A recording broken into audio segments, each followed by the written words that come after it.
Here we go. Remember, we haven't spoken for a half hour already. What are you talking about? Hey, Christine. Right. Okay, so Renee, let's get our listeners situated for this first episode and tell them a little bit about ourselves. I think you should go first and just tell us a little bit about you, your name, where you're from, like what corporate industry you were in before this. All right, sounds good. Hello, listeners. I'm Renee.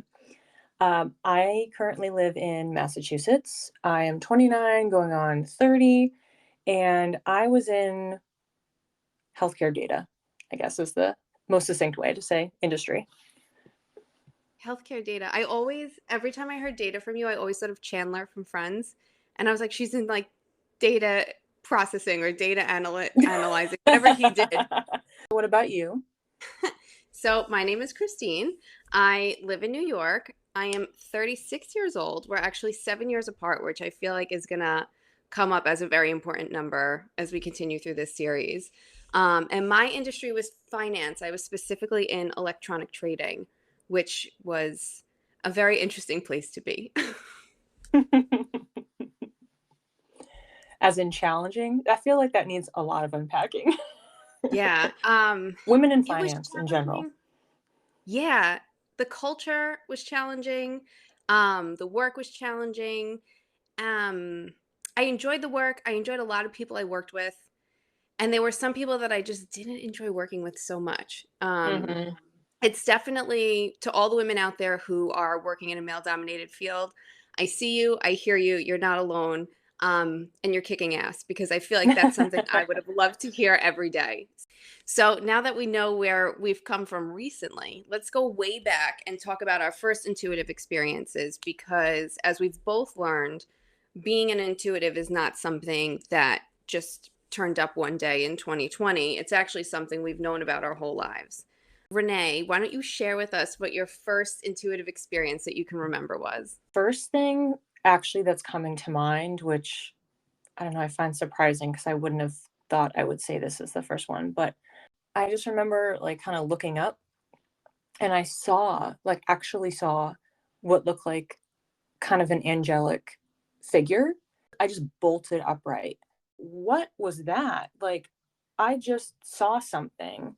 Well, I can't replicate it. I don't really know what that was. So I guess that wasn't real. I probably had other incidences or just knowledge kind of coming through that I just tuned out. I just wrote it off. And then it started increasing when I was in high school, where I started having more predictive abilities. So I would sit down in class. And I remember this one day I was in Spanish class and I took out my notebook because, eventually you're going to go over the questions and the teachers love just randomly calling on people. And I sat there and I just went right to, I'm making up the number because I don't remember what it was, right to question 8. We didn't go over the homework for at least another half hour, but I was rereading question 8 to myself over and over again so I would know how to say it. And so it's, at least a half hour later and of course she just does a random call and she calls on me for that question. So I like started being much more aware of this and having things that would be kind of real time and I'd be able to witness it in front of me. Another story that ended up being a problem and a reason why it's important to listen to your intuition. I tried to change that narrative as I got older. It was when I was in college and I came home, I was picking my brother up from school. So my mom normally did that, but I was home and she was like, "Oh, could you go get him?" I walked up to the front door and I just like froze in place and I just had this really strong feeling overcome me of I shouldn't be driving. I don't have a reason for why I shouldn't be going. And so I had a whole conversation with myself. I'm okay. If I just went back into the office and I told my mom I can't go, but I don't know why, she would just shut it down. So I was like, I don't really know what to do with this. I just stood there. Well, I can't explain this, so I guess I'm just gonna have to go. I picked him up and one of his friends, and then there was a bunch of construction that day, so they were like ripping up the roads. I was trying to be careful, and I didn't realize that there was a big long line of cars, and just like boop, there was literally no damage on the cars. There was a guy in the back who then claimed he got whiplash. I had to go out testimony with the insurance and everything. I had to show them the pictures. They didn't believe it. Like they knew, they're like, this guy's full of crap and he's just trying to get money. But then what ended up happening was the cost of the insurance company going through the trial with him put a major accident surcharge on my license. So it was like this big ripple effect consequence that happened because I hadn't listened to the fact that I was told not to go. I feel like there are so many relatable things in your story. Yeah. One is why we should listen to our intuition, even if Yep. no one else understands it. Um, and the other thing is how we talk ourselves out of the things that happen because they don't align with what culture or society says is normal. So, right, Mhm. like, so you saw this angelic presence. That's not normal. So you talk yourself out of it. And then this beautiful gift that you have sort of gets diluted because you're not recognizing it in the moment. You're sort of saying, no, no, that's not it. Um, wow. And what a way for spirit to teach you to listen to your intuition. A 2 year Yes. ordeal. I continue to have experiences and I would joke about it with my friends. Like we all started joking like, "Oh, haha, Renee's psychic," because I would just have these weird senses about things. So I'd be like, "Oh, something significant is going to happen on this date in the calendar." And so we'd circle it and see like what ended up happening that day because I would have these intuitions, but I didn't know what it was. There's probably so many that I don't even remember, but I still have many, many stories I can look back on of times where I predicted something, I sensed something, I knew something was going on. I couldn't explain having that knowledge or having that feeling. I will turn it back over to you, Christine. So why don't you tell us what your first experiences were in your arc? It's funny the first experience that you highlighted, you were in your bed and you were young, because that's what I highlighted as one of my first experiences too. In the house that I grew up in, the laundry room was on the top floor and it was right next to my bedroom. And at night, my bed would shake. And my mom would be like, "It's the washing machine. The washing machine's shaking, so your bed is shaking." And I'd be like, "Yeah, but the washing machine's not on and my bed is shaking." What is this? So throughout my childhood, I always had very intense dreams, dreams that predicted things. I dream every night. I've had people who have passed on visit me in my dreams, and this started from as long as I can remember. While I was having these intense dreams and my bed was shaking, I would get a little scared at night because, so much was happening. You know what? It was either during the process of going to psychic school or reading with a medium where I was basically told one of my spirit guides came through and they have been the one shaking my bed. They were like, "I think I'm scaring her." And I was like, "Yeah, you're scaring me. Can you stop?" So the night after whichever Wow. reading that was, which I'm an adult, I'm like in my 30s at this point. I go to bed and the bed starts shaking. I felt like I was in more control now because I knew what it was. And I was like, Mhm. I hear you. I know you're here. Can you show yourself in a different way that's not shaking my bed? Because Yeah. it's freaking me out. And it hasn't happened since. Wow. So if you're out there and your bed is shaking, there's hope. Which sounds So very what strange. did you look?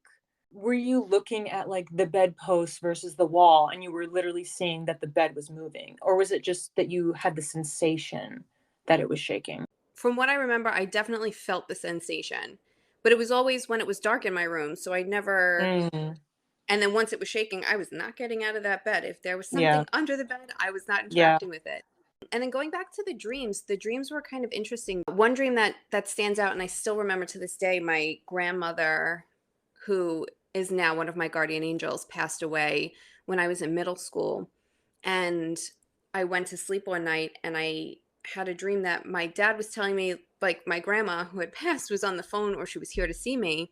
The connection for her to get through wasn't like fully mature yet.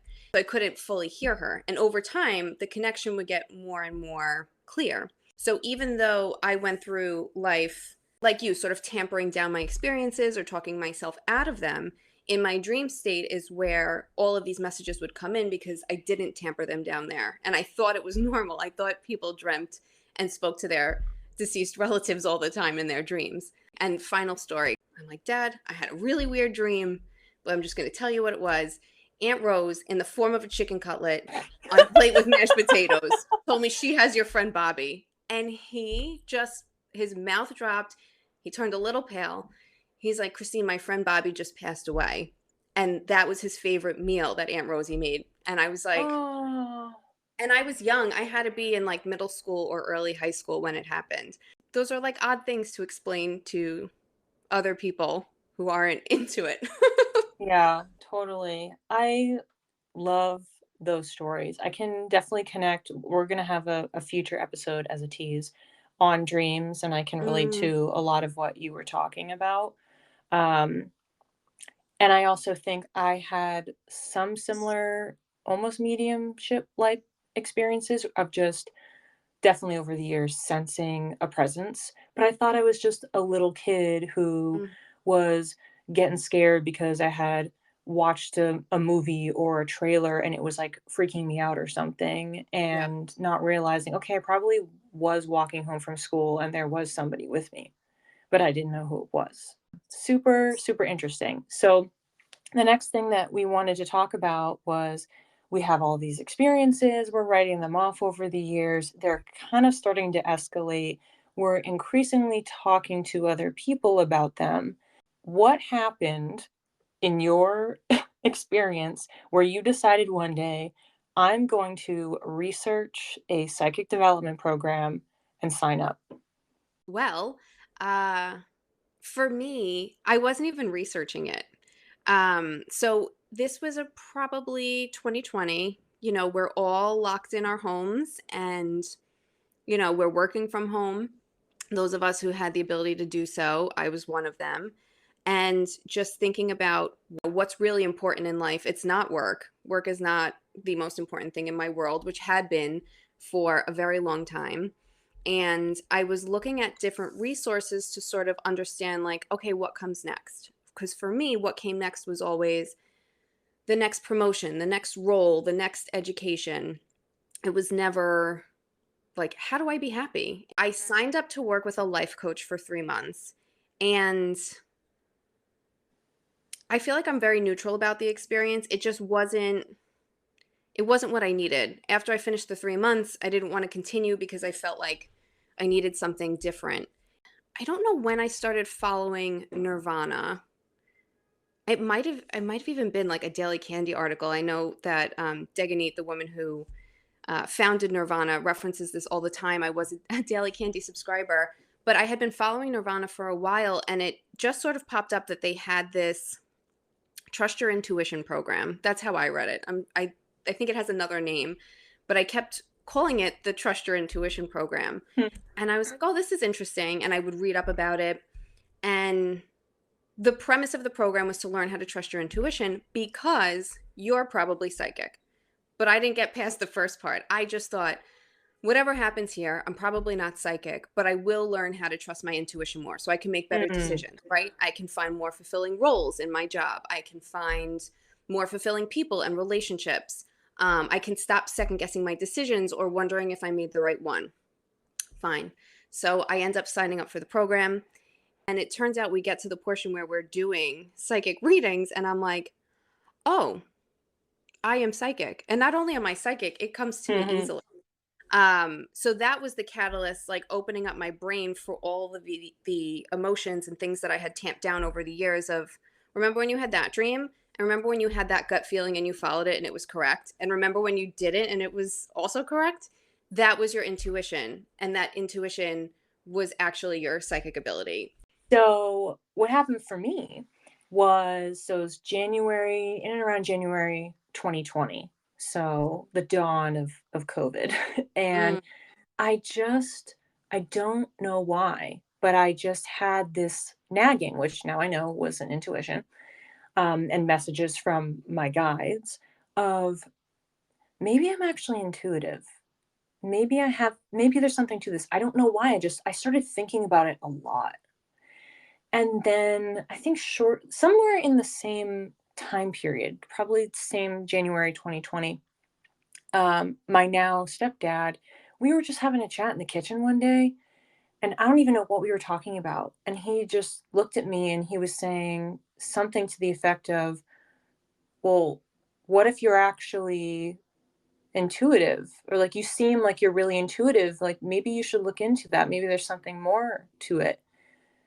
And I'm like, I've been thinking about that recently. So the fact that now I have a real person telling me something that I kind of was just floating around in the back of my head, um, felt affirming, 'cause I was like, he doesn't know any of this background, and yet he's just randomly telling me this.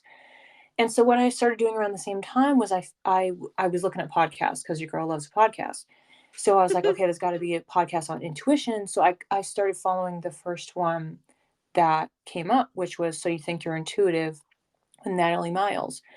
And so the whole premise of it is you're just discussing different topics and how you can harness your intuition. And if you're questioning it, it was the perfect thing for me to be listening to. Mhm. So then we get up to my birthday, which is in March, and I kind of was on this track. I had been listening to this podcast. I was thinking about it more. I was trying to reflect. I had started at the same time journaling my dreams. It was the same thing. I just felt like I think I should write these down. I don't know why, but I think I should write them down. So I started doing it every night. And so now this is going on for a few months, and it gets to my birthday, and my family is like, "Oh, what do you want for your birthday?" And I said, "I want a psychic reading." And so I had been listening to this other podcast, and one of the people in the main crew had a side business that was automatic pen writing. So it's like I've been listening to this podcast for years. It's almost like I know him even though I don't know him. So I booked a reading with him, and that what I had kind of kept to myself was I really hope he says something about me being psychic. I didn't tell anybody this. I just thought it because I had been wondering this for several months. I was actually seriously contemplating it. And that was what the entire reading was about. It was my great grandmother stepping forward, and she's a spirit guide for me, and talking about I needed to take this seriously. I could be helping so many people, and I still go back to the notes that I took on that first reading with him. But what he specifically said was, "They're telling me you need to sign up for a school." I researched. I found that they had more of like a casual program ahead of the mentorship, which we were both in. So I signed up for that, and that entailed just a monthly group call. And then you had access to certain, activations or meditations on the platform. So the first month I was able to join was May. So I, Mm. I started in May 2020. And then they announced the mentorship program, which started in the fall, which is what we both ended up participating in. And I was like, okay, well, I definitely something was happening. Like I was connecting to some of the exercises, but I wasn't sitting there thinking, just like what you said, oh, I'm gonna do psychic readings and like I could even do that. I'm like, I just think I have an intuition that I should be nurturing. Fall 2020, which is when we started the Be Light program, which was the mentorship program. There were two options for the program at the time. So I did the virtual program. So it was self-guided, but there were several live sessions that you could attend. So I tried to keep up with the material, and I did. Just like you were in any school, you would have readings every week, yoga videos that you could do, which I loved, different meditations, journaling exercises. So there'd be a mix of different activities you do every week to essentially build the muscles, to try different methodologies, see what resonates. So I did the virtual version, but Christine, you did the live guided version. Mhm. So what Mhm. was that like? Yeah, I did the live version, and for our listeners, Renee is so good at like just like getting work done. Like you give Renee a project, you give her some tasks, she can look at it and work through it. I have shiny object syndrome where I will get whatever I need and then immediately look to my left, see a shiny object, and completely forget what I was doing. So I signed up for the live because if I wasn't being held accountable by having to meet with people at least once a week, I was probably not going to do it. And this Mm, was a big investment. So that's why I signed up for the live. So basically, what we did is we had a guiding light. So there were, I think, four different guiding lights. We were the House of the Sage Mystics. It was kind of like being sorted into your Hogwarts house. Every house was like run by a guiding light who basically had already was already like part of Nuurvana, right? They give readings professionally. They've done all the work that we're doing. They were here to guide us. And then there were three or four people, I think, in each cohort. Mine had three, and we would meet once a week for 2 hours to review the course material for that week. And then every other week, we would have a one-on-one with our guiding light, to sort of go through the course material. If you had questions, you could ask questions. But I needed that to be held accountable and to continue to focus because it was a 6-month semester. I was doing all of that like Renee was doing, except I had people that I had to report to regularly to let them know what I was doing, what I was having trouble with, and sort of talking about it more. So I loved the in person program. I'm still friendly with my cohort members today. Yeah, it was a great experience for me. Love that. So ultimately, we were in different wings of the program, Mm. but we would see each other from afar on a Zoom call when Mhm. we had the different ceremonies. I think there were maybe 4 of those, and then there were other practice sessions.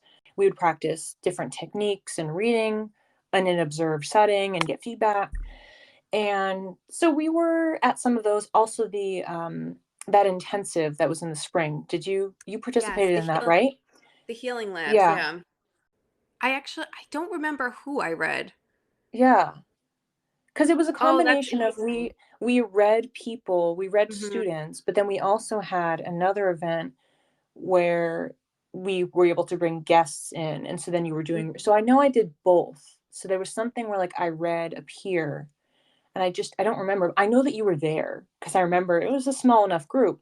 Mhm. So, we were interacting in that sense through that Mhm. setting. I started meeting regularly because we did these, I think it was like light partners or like buddies or something. I forget Yes. what they, partners in light or something like that. Mhm. I got paired with our friend Hallie. And so, and that was another thing. I knew we were going to get paired. I Mm. just knew it. I was Mhm. like, I picked the name from the list. I was like, I'm getting paired with Hallie. And that's what happened. And so we were meeting regularly, like maybe like every like couple weeks or something. And then as the program came to an end, we started meeting with her friend Lisa too. So again, as another preview for our listeners, we're going to have both Hallie and Lisa on the podcast in future episodes. And so we said, oh, well, the program's over, but we all want to stay in touch. And we wanted to keep practicing and leveraging each other as resources for readings. So Hallie, Lisa, and I were meeting monthly. And so was our Witchy Wednesdays, even though they didn't always fall on a Wednesday. But you were friendly with Lisa because you had been in the same cohort. Mhm. So that's kind of how you got brought into the group. And we just got to a certain point where, Christine would ask a question to the group, and I'd sit there and I'd be trying to read into it. And I'm like, I'm going through the exact same thing. I can't be objective here. And that's something that we had learned in the schools. If you're having what Degani calls matching pictures, it's almost like it's causing a block. And so Mm. you need to neutralize and you need to clear in order to be able to provide any guidance. So I was having some issues with some of the questions Christine had asked, and she had the same thing with me at other points. And then we started actually having life events Mm. mirroring each other. It was definitely like a good 6-month Mhm. cycle from mid 2023 into January 2024. Starting mid last year, I think I got laid off and Renee ended a relationship. And then I started a business, I ended a relationship, and my uncle died. And then Renee got laid off, started a business, and unfortunately, her grandfather passed away. And it was that last one. I remember we were texting, and she told me that her grandfather passed away, and I felt terrible. And I was like, I was really hoping that last part of our parallel lives wasn't going to happen for you, but it Mm-hmm. did. And so those I mean, major life events in general always cause us to think about deeper things, but that's what kind of brought us together to start talking Mm-hmm. about, why are we having these parallel life events happening, and Mm-hmm. what is it about our relationship that is so meaningful. And that's kind of how this podcast came together. And we were like, we got to share this with the people. Right. I went back into our text history to see some of the origins of where this idea came from. So the first text that I have is from August 31st. And so I remember it clear as day. I was in my kitchen. I was putting away the dishes. And all of a sudden, I have this, you know, little message come into my brain. And it was, ask Christine if she's ever thought of doing a podcast. And I was like, I'm getting chills as I'm saying this. So I was like, okay, fine.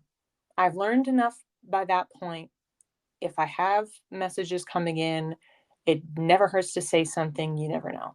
So I texted that to Christine and she said, oh, like, I'm listening to a podcast right now. And I was like, wow, kindred spirits, because that's probably what I was doing, because we love listening to podcasts. And so then you were saying, you know, interesting, but that's something that you had kind of thought about. So the idea kind of originated there. And we had other back and forth over the course of those several months, mid last year, going through to January, where I had different readings done. So I had a psychic reading done. And then January, I had a chart reading done. And that kind of reignited the conversation because I kept getting that message over and over and over again about it's important for me to use my voice and talk to people and share stories. And other people objectively who don't know that I've had this conversation with Christine are telling me, oh, you could do a podcast. And of course, you know, as one does, I would have that imposter syndrome response of, what do I even have to say? I couldn't do that. I just consume podcasts. I don't make one. After I had that natal chart reading, I messaged Christine and I said, all right, it came up again. She was telling me to do a podcast. And I want to find the actual quote here. Oh, Jesus. um, because you were saying, oh, I was just thinking about that earlier. For my year, so 2024, I pulled Two of Cups and Tarot, and the astrology is pointing towards collaboration. And that's what the podcast would encompass. So for you, the energy and messages that you were getting for 2024 was to collaborate. And what I was getting was that I needed to use my voice and I needed to talk to people. And I needed to make like big changes. We're both saying to ourselves, okay, we can't seriously be talking about this. Um, Maybe if we just commit to doing a certain number and we just stick to it together, even though we're both scared, then you know what, it'll just be a healing exercise and we could just close up shop afterwards unless we love it and then we could keep going. So that was where the conversation started. And then we decided, you know what, let's just have a video call and we'll chat about this. And if we can't even come up with any ideas of what we'd want to talk about, we'll just table it. But we felt like we owed it to our guides, the universe at large, because there was enough messages by this point that we were both getting. We've had several meetings leading up to today when we are recording this. I just looked at the clock. It's 1:11. We love that.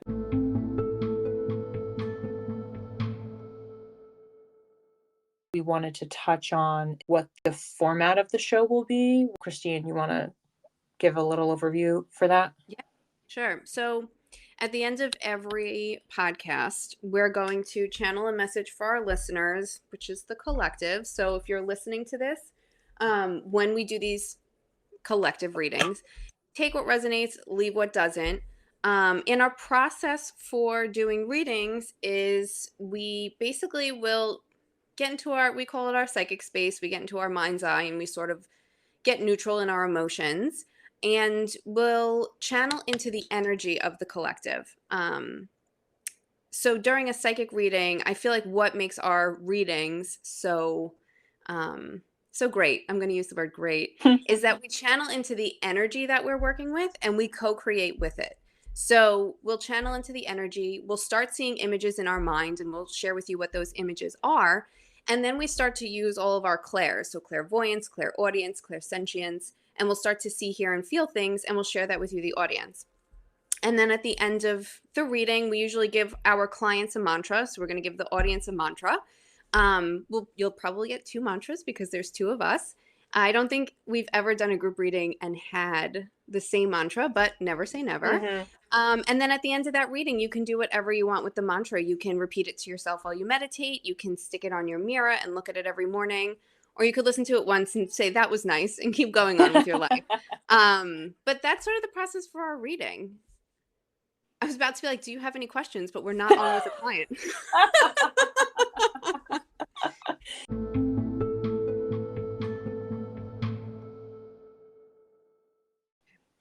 All right. So what I'm seeing, and this looks so fun, is just this like literal Candyland adventure. Everything's pastels. There's like unicorns walking around, and it feels like just a buffet of candy. And it feels like the message here is more so about this podcast and what you can sort of get out of it. Like this is going to be a buffet of the most fun candy that you're allowing yourself to indulge in for whatever small time period, maybe a half hour, 45 minutes a week. It feels like this isn't a place you would go typically because everything here is so different, right? I mean, we have unicorns walking around. It's not a place you would typically go, but the fact that you can go here is so exciting. And I'm seeing like the listener sort of like picking up different types of cotton candy and different sweets and things they've never seen before and things that they're trying. And there's like a million different booths. So it just feels like this is going to be an exploratory space for you, the listener, to sort of like pick out what you want and what you want to dabble in. If you really like the sweet candies, on the left side, you can go and play there. If you want to go check out the stuff on the right, you can go there. If you want to go fly on a Pegasus, you can go do that.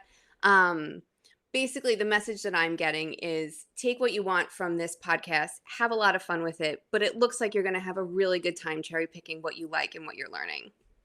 I was seeing a book and the pages are fluttering, and then it's like somebody comes in, just like slaps it to stop, like in a page, not to close the book. So it just stops on a page. And then what I was seeing is like 11 written really, really large and just being circled like over and over and over and over and over again. So I was looking to it, I was like, okay, well, is this supposed to be a date? And I was like, well, it's February. February 11th is already passed. This is not feeling like yours seemed like it was related to the podcast. This feels like this is like a very niche, like this could even be for like 3 people that listen to this. Mm-hmm. 11 is just being circled like over and over. It's like bright red being circled. Um, as a point of emphasis, as a point of reconnection and grounding. I'm just getting like grounding and having support. Just the number 11. It's not that it's repeating, it's just looking specifically for 11 as it's appearing for you. I'm seeing like it's on a license plate, it's on, okay, it's on a plane ticket. Like this is very specific. It's not even, oh, it's not on a clock, which is one of the most common ways that I see it on clocks all the time. I did it earlier in this podcast. It's being tied to different modes of transportation. So license plates, train tickets, plane tickets, showing that it's a supported path. Like that's the journey that you're going to go on. That's the trip that you're going to go on. And if you're seeing that the 11 is there, then following it. That's amazing. So while I was just sitting with the rest of my image and trying to pull a mantra for you guys, the suggested practice that came up, and I'm known for giving spiritual homework, is to be curious because I'm seeing like a little child almost looking and peeking into every stall that calls its name. Try it out, see what it feels like while you're in your day-to-day life. Maybe you'll notice the number 11 that Renee has brought up. And the mantra that I've channeled is I let my inner child indulge. So let your inner child do their thing. I've also found doing a lot of this work that inner child work has been so helpful in healing, triggers from the past and things like that. So I encourage you, let your inner child indulge. It'll be a really great time. Have the candies. Have the candies. That should be the inspired action. Go have the candies. Yes. I just keep getting over and over ground to 11, ground through 11. And the action is more about paying attention and then using mindfulness, looking inward of, okay, well, what does that represent? What journey does that represent for me?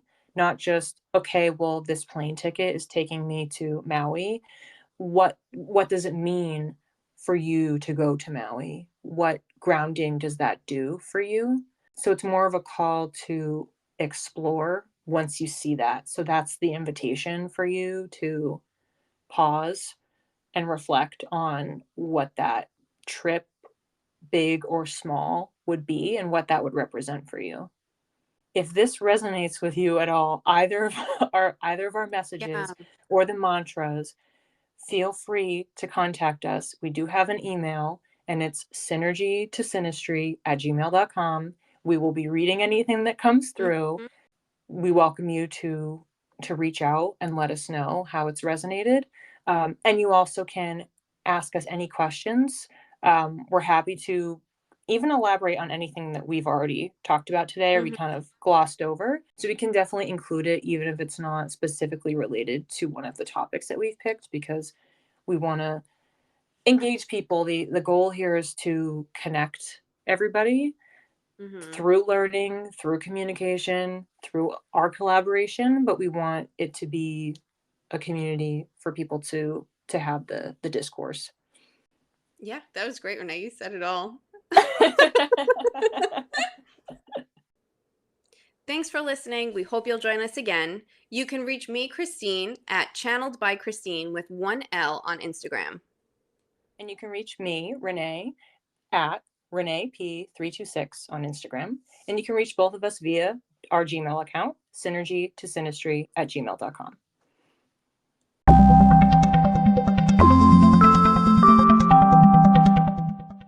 Stay classy, San Diego. Ah, It's the only what? sign off I What know. is that? What? What is that? Stay classy, San Diego? Is that Did you Full never House? see Anchorman? Oh no, I haven't seen that. What? I used to watch the movie and just speak the whole thing, and people would get annoyed because that's how much I loved it. Because you could go through like pretty much the whole script. Yeah. I have a lot Oh of wow. lines right now that I'm not saying, but Oh after my you watch god. the movie, I will say. Yeah. The closest thing that I have to that is Twilight. I definitely Oh, can't quote the whole movie, but I know a lot of very obscure lines. I love it. So, what we'll be doing in this podcast for our dear listeners is Christine will throw in subtle Anchorman references that only those fans will get, and I will throw in Twilight references that only Twihards will get. All right. So we don't have a sign off line yet. It's not going to be "Stay classy, San Diego."